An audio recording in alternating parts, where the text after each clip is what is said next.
नर्मदे हर. आज आमचा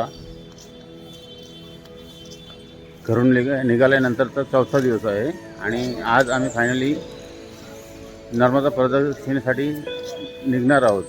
आता आम्ही अनिल महाराजांच्या मठात जाणार, तिथे दीक्षा घेणार आणि आम्ही पुढच्या प्रवासासाठी निघणार आहोत. तत्पूर्वी आम्ही सर्व व्यवस्था केलेली आहे. आमच्या गाड्यावरचं सामान बांधलेलं आहे आणि हे आमचे सवंगडी तयार झालेले आहेत आणि आता आम्ही पुढच्या प्रवासासाठी निघतात. नर्मदे हर. नर्मदे हर. मित्रांनो, मग अशा मी कुठून चौथा दिवस बोललो होतो, परंतु आज आमचा 5वा दिवस आहे. कारण एक दिवस आमचा ग्रहणामध्ये गेला आणि आज आता आम्ही केस काढलेले आहेत परिक्रमेसाठी आणि त्यानंतर आमचा विधी केला जाईल. तो विधी गुरुजींच्या मार्फत होईल आणि त्यानंतर आम्हाला दीक्षा दिली जाईल पुढच्या परिक्रमेसाठी. तर मी आपल्याला पुढील घाटावरील दृश्य दाखवत आहे.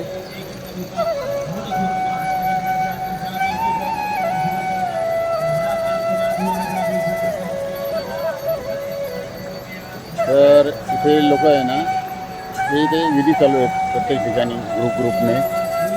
खूप सुंदर दृश्य आहे आणि आता इथे सूर्यनारायण आत्ताच आपले दर्शन देत आहेत आणि हा पूर्ण नर्मदा घाट आणि सकाळचं प्रवास चालू झाला आहे आणि हे लोक बोटीचा आनंद घेतात.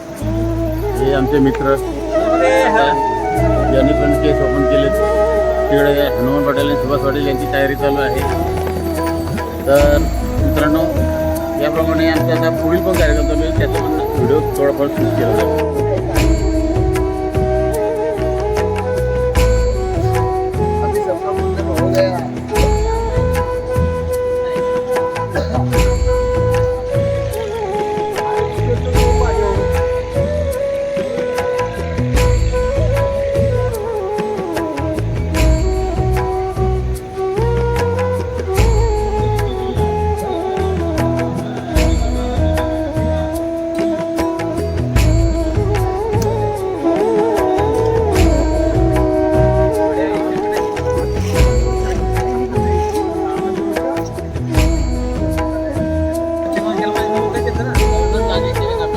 हे पहा, हे आमचे मित्र आता चौघांनी पण मुंडन केलं आहे आणि त्याच्यामध्ये मी एक 5वा सामील होऊन बघतो असं जमतं का सेल्फीमध्ये.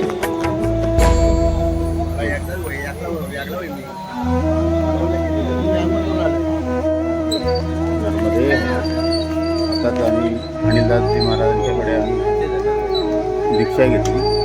त्याचा कार्यक्रम आमचा पार पडला, पण ते फोटोग्राफी करून दिली नाही. त्यानंतर आम्ही आता परिक्रमेचे सर्व सोपस्कार पार पडलेत आणि आता आम्ही सर्वजण निघत आहोत.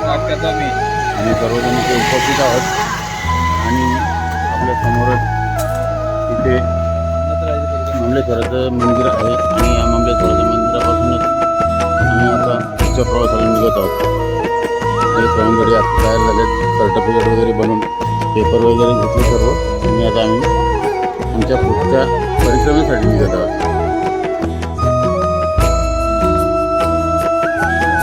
मित्रांनो, आता आम्ही आलो तिथे आपले महाराष्ट्रातले शूरवीर बाजीराव पेशवा यांच्या समाधीस्थळाजवळ रावेरखेडी इथे आहे आणि आपल्याला जर अभिमानासारखीच गोष्ट आहे ती महाराष्ट्रीयन लोकांना. तर पहिल्यांदा त्यांचे बोर्डवर यशोगाथा आणि माहिती लिहिलेली आहे ती आपण बघूया. त्यानंतर आपण समाधीस्थळाकडे जाऊया.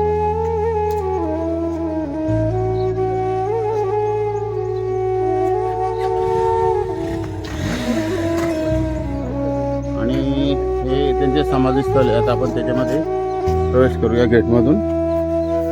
नर्मदा नदीकाठी आहे आणि येता येता आम्हाला एवढी लोक मिळाली, लहान मोठी सर्व आम्ही दिसलो यात्रेकरू की नर्मदे हर नर्मदे हर. म्हणजे एवढं त्या नाही लोकांना एवढं स्वाभिमान आहे या गोष्टीचं. नर्मदे यात्रेकरूंचं खूप खूप एक मोठं चिंचाचं झाड आहे आणि याचे मारुतीरायाची तस्वीर आहे. त्यानंतर हे समाधी स्थळ, हे प्रवेशद्वार आहे, हा प्रवेशद्वार. इथे शिष्टाचार तर आहेच लोकांचं, कारण इथे चपला तर बाहेर काढलेले दिसतात. शिष्टाचार तर नक्की असणारच आहे. हे बघा, आतमध्ये प्रवेश करत आहोत. त्यांचं समाधी स्थळ पुरातन बांधकाम आहे.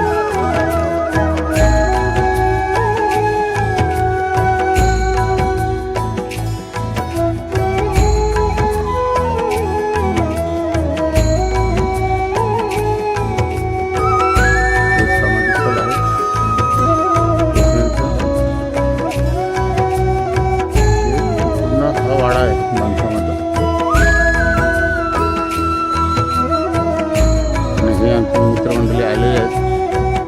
इतर लोक सुद्धा पाहण्यासाठी येतात. आकर्षक आहे खूप. आणि वर जायला पण रस्ता आहे वाटतं. मी बहुतेक वर जाऊन पण येणार आहे. तिथून काही शूटिंग करणार आहे.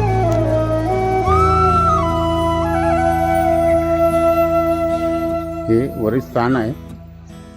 वरील बाजूने असं बांधकाम दिसतंय. आणि शेवटच्या क्षणी पेशवे इथे राहत होते. आणि ही नर्मदा मैया, जिथे आम्ही परिक्रमा करण्यासाठी निघालो.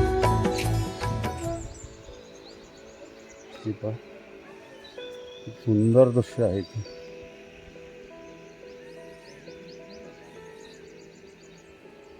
खूप खूप सुंदर, अति सुंदर.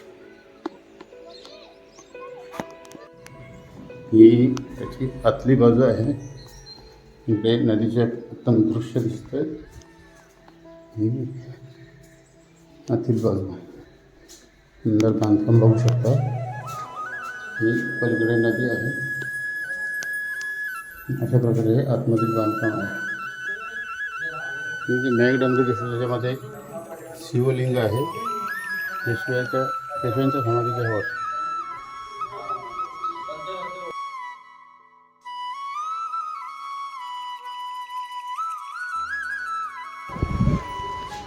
आता आम्ही तेली भटियाने ते सियाराम बाबांचा आश्रम आहे, या आश्रमात आलो आहे.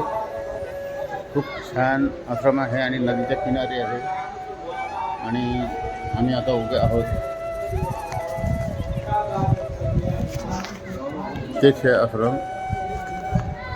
हा बाबांचा फोटो आहे. इथे बाबांचा फोटो आहे. आणि हे आता सभामंडपाचं काम करायला घेतलं इथं. त्यानंतर मी नर्मदा मैया शेजारी दिसते.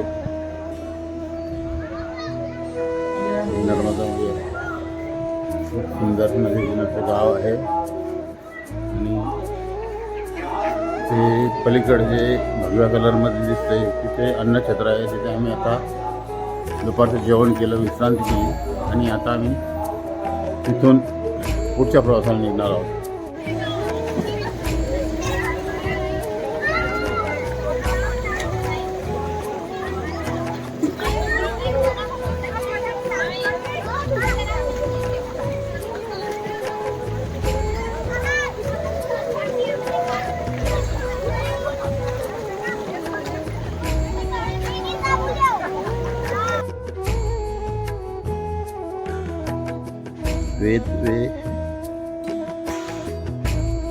वेदेश्वर महादेव मंदिर.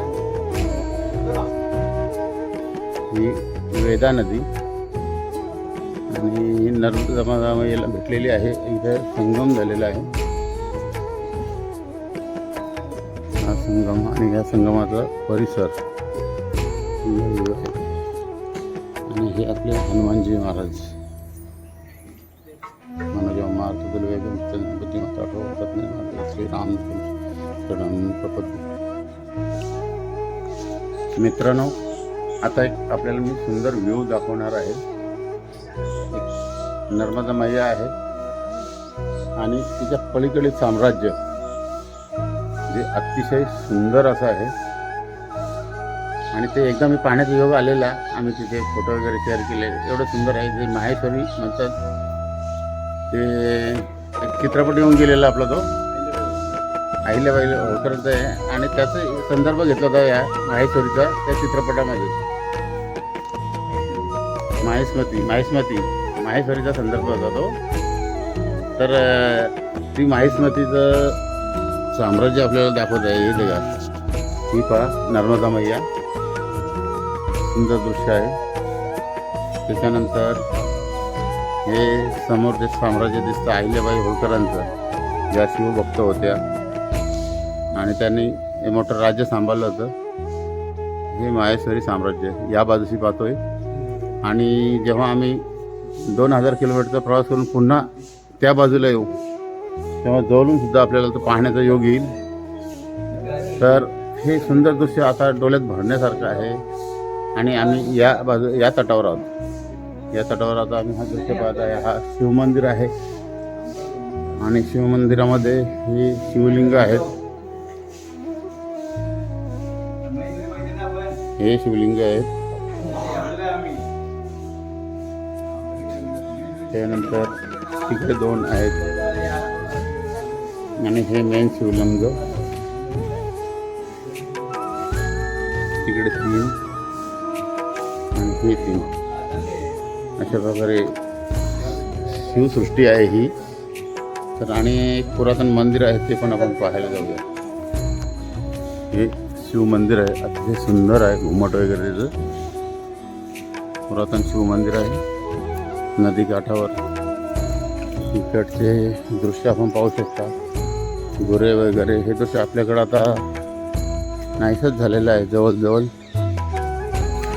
आणि हे शिवमंदिर आता प्रवेश करत आहे त्याच्यामध्ये. हे पहा, गर्भगृह अतिशय सुंदर आहे. आणि इथे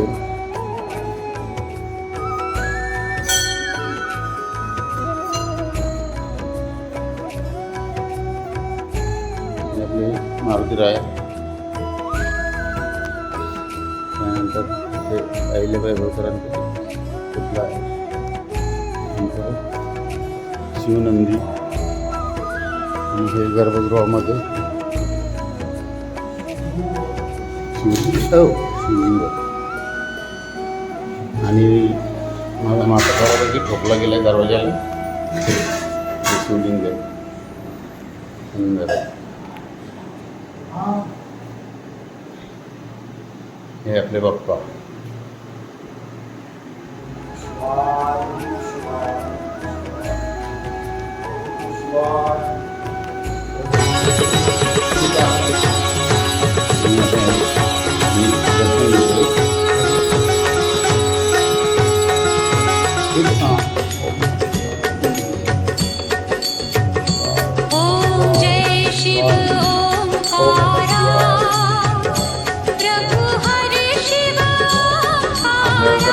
शिवमंदिर हिंदरवाडी कुठे असतात आधी तुम्ही टाकला केलेला आहे आणि पहिली धडकच मला ती टाकलेला भेटलेली.